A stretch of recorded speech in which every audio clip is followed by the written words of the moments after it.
النتيجة طلعت خلاص وعرفتها وخدت الصدمة. انا جاي بقى النهارده اظبط لك دماغك وافهمك الفترة الجاية دي بتمشي ازاي، ومش كلام محفوظ وسمعته قبل كده. انا عشت التجربة دي السنة اللي فاتت فبكلمك من واقع تجربتي، وكمان وانا بكلمك انا ببقى حاطط نفسي مكانك وبفكر بتفكيرك وبفكر ازاي ممكن نتصرف في الوضع الحالي. وكمان عايز اقول لك مش عشان انت جبت مجموع كبير يبقى تحط رجل على رجل والموضوع خلص بالنسبة لك. في كلام مهم للفئة اللي جايبه مجموع كبير في اخر الفيديو ان شاء الله. مبدئيا كده وعشان نبقى واضحين، في انواع الناس بعد النتيجة 3. مجموع من الناس جابوا مجموع اقل من اللي هم متوقعينه وبيقولوا الحمد لله راضيين، ولكن هم من جواهم مش راضيين او على الاقل مش مبسوطين. في مجموعة من الناس جايبين مجموع مش عارفين يصنفوه هو عالي ولا قليل ولا ايه بالظبط. في مجموعة جايبين مجموع كبير وحاطين في بطنهم بطيخة صيفي وحاسين ان هو كان هم وانزاح من عليهم. وكل مجموعة هيتوجه لهم كلام مخصص ليهم لوحدهم، وهنمشي بالترتيب اللي ذكرتهم بيه دلوقتي. مبدئيا كده لو انت واحد مش عاجبك مجموعك فانا عايز اقول لك ان زعلك وحزنك طبيعي جدا وانا مقدره لو انت عملت اللي عليك.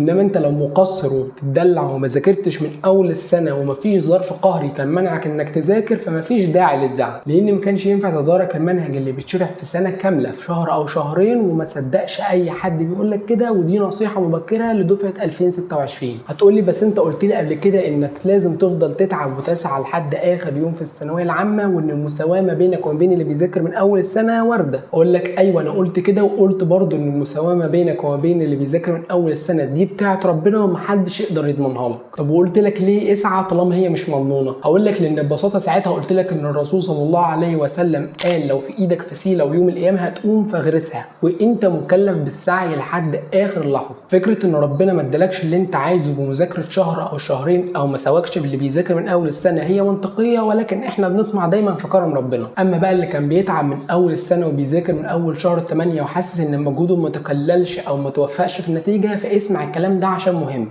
فوعزتي وجلالي إن رضيت بما قسمته لك أرحت قلبك وبدنك وكنت عندي محمودا، وإن أنت لم ترضى بما قسمته لك فوعزتي وجلالي لأسلطن عليك الدنيا تركض فيها ركض الوحوش في البرية ثم لا يكون لك منها إلا ما قسمته لك. الرضا هنا هو كلمة السر اللي بعد ما يتحقق صح بقلبك وعملك بعون الله كل اللي جاي هتعرف تعمله بسهولة. بقلبك يعني تتيقن ان ربنا لسه شايل لك الخير بس انت اللي لسه نظرك قاصر. تتيقن ان المكان اللي انت كنت عايز تبقى فيه ما كانش مكانك وما كنتش هتنجح فيه. تتيقن ان المكان اللي هتخشه هو ده فعلا مكانك ولازم تبذل فيه اقصى جهدك زي ما كنت عايز تبذل في المكان اللي انت كنت عايز تخشه. عارف ليه؟ عشان ده اختيار ربنا مش اختيارك، وطبعا مش محتاج اخيرك ما بين اختيارك واختياره سبحانه وتعالى. تاني حاجه وهي الرضا بالعمل، واول حاجه فيها انك ما تطولش في دوامه الحزن. ما تقولش ليه يا رب ما وفقتنيش وما خلتنيش اجيب مجموع بسهوله واخرج من الوضع اللي انا فيه ده. ما تبقاش حزين او زعلان لما تشوف اصحابك المحترمين اللي مش بيغشوا جايبين مجموع كبير وفرحانين بيه. اتمنى لهم الخير وادعي لهم بالبركه زي ما تتمنى ان هم يدعوا لك، واعرف ان لو حد فيهم شاف نفسه عليك عشان قال ايه يعني جايب مجموع اعلى منك فاعرف انه شخص مش محترم ومش سوي نفسيا. وانت كمان لو نفسنت على حد منهم ومش عمال على بطال تتهم الكل بالغش فاعرف انك كذلك مش سوي نفسيا. وطبعا مش عايزين ننسى ان احنا دلوقتي بنكلم شخص عامل اللي عليه طول السنه. طب تعمل ايه الفتره اللي جايه؟ الشغل عملي عشان انت عارفني ما بقولكش كلام نظري وبسيبك تغرق لوحدك. اول حاجه زي ما اتفقنا وهي الرضا بالقلب والعمل. تاني حاجه وهي انك تفهم ان مجموعك مش نهايه حياتك ولكن هي دي بدايه الرحله حرفيا. تبدا تدور على مجالات انت حاببها او عندك شغف بيها او ممكن تنجح فيها. هتقول لي بس انا كنت طامح لكليات القمه. هقول لك انا دلوقتي بكلمك من امر الواقع وبقول لك المفروض تعمل ايه، مش بكلمك من وحي الخيال دلوقتي. فابدا استبعد الكليات اللي بعيده عن مجموعك، وده بناء على تنسيق السنه اللي فاتت اللي مش بيتغير تغيير جذري ما بين السنه والثانيه. يعني احنا مثلا السنه اللي فاتت اختلف تنسيقنا عن 2023 من 2 ل 3% في معظم الكليات. عارف ان في اعداد كبيره من الطلبه بتتراوح ما بين 2 ل 3% في المجموع، بس انت لازم تحسبها كده ولازم تفهم ان دي حسابات مبدئيه مش اكيده، لان لما التنسيق بتاعكم هينزل كل شيء هيتغير وهيبقى ده الواقع الجديد. والتنسيق ببساطه يا شباب هو رغبه الطلاب في دخول كليات معينه. يعني مثلا السنه اللي فاتت في 10,000 طالب ثانويه عامه تم قبولهم في كليات الطب البشري الحكومي في مصر. هل دول بقى هم بس اللي كانوا كاتبين الطب البشري رغبه اولى؟ اكيد لا.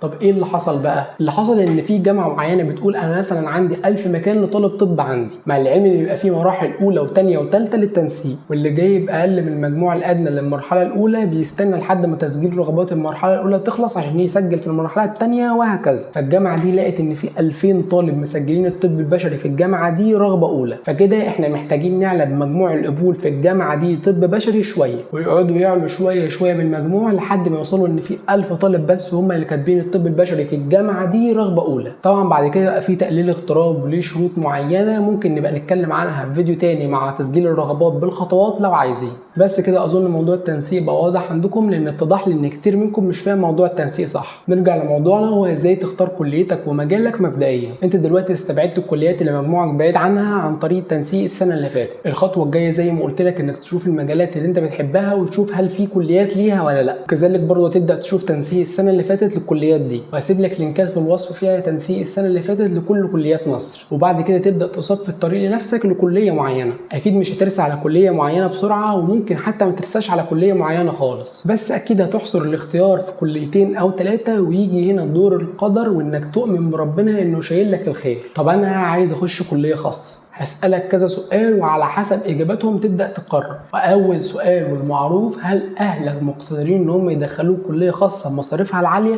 وهنا قصدي بكلمة مقتدرين دي إن الفلوس اللي هتدفعها في الكلية دي ما تأثرش على مستقبل بيت، وتكون أسرة مقتدرة فعلا إن إحنا ممكن عادي ندخل ابننا كلية خاصة من غير ما نأثر على معيشتنا وحياتنا. لكن شغل إن إحنا نروح نبيع الذهب ونستلف عشان ندخل ابننا كلية خاصة ده غلط تمام. في حاجات كتيرة في الحياة أهم من الكلية دي، والحياة مش هتقف عليها. ما تكونش سبب في تعاسة اهلك وتحسسهم ان هم مش عاملين اللي عليهم معاك عشان حضرتك عايز تخش كليه معينه او اناني وما نضجتش لسه للاسف. اعقلوا كده يا شباب، واعرفوا ازاي توزنوا الامور صح، واعرفوا ان مفيش حاجه بتتاخد بالغصب ولا بالعافيه. وعشان تبقى عارف برضو ان من حقك ان اهلك يوفروا ليك تعليم كويس، بس مش يستلفوا او يبيعوا اللي قدامهم وراهم عشان حضرتك تخش الكليه اللي على مزاجك. عايزك تحط في دماغك برضو انك ممكن تنجح في كذا مكان وكذا مجال، فما تقفلش دماغك على مجال ومكان واحد، ولا تقول انا مستحيل انجح غير في المجال الفلاني. ما تقصرش نجاحك على مكان معين، وعايزك دايما تمشي بعقليه ان انا دايما هبقى اقدم مسؤوليه ومكان ما ربنا يحطني فانا هسد في المكان ده. وعايزك تبقى عارف برضو ان كليتك وقدرك مكتوبين من قبل ما تخش السنه اصلا، ولكن دي مجرد اسباب احنا بناخد بيها. وبكده تكون خلصت رحله ثانويه عامه بتاعتك، وتقعد تستنى القدر بتاعك وتستقبله بصدر رحب ساعتها، لان انت عملت اللي عليك طول السنه وسمعت الفيديو ده وفهمت الكلام اللي فيه وعرفت انت المفروض تعمل ايه وطبقت الكلام ده. فالباقي على ربنا وما عليك الا الدعاء وبس.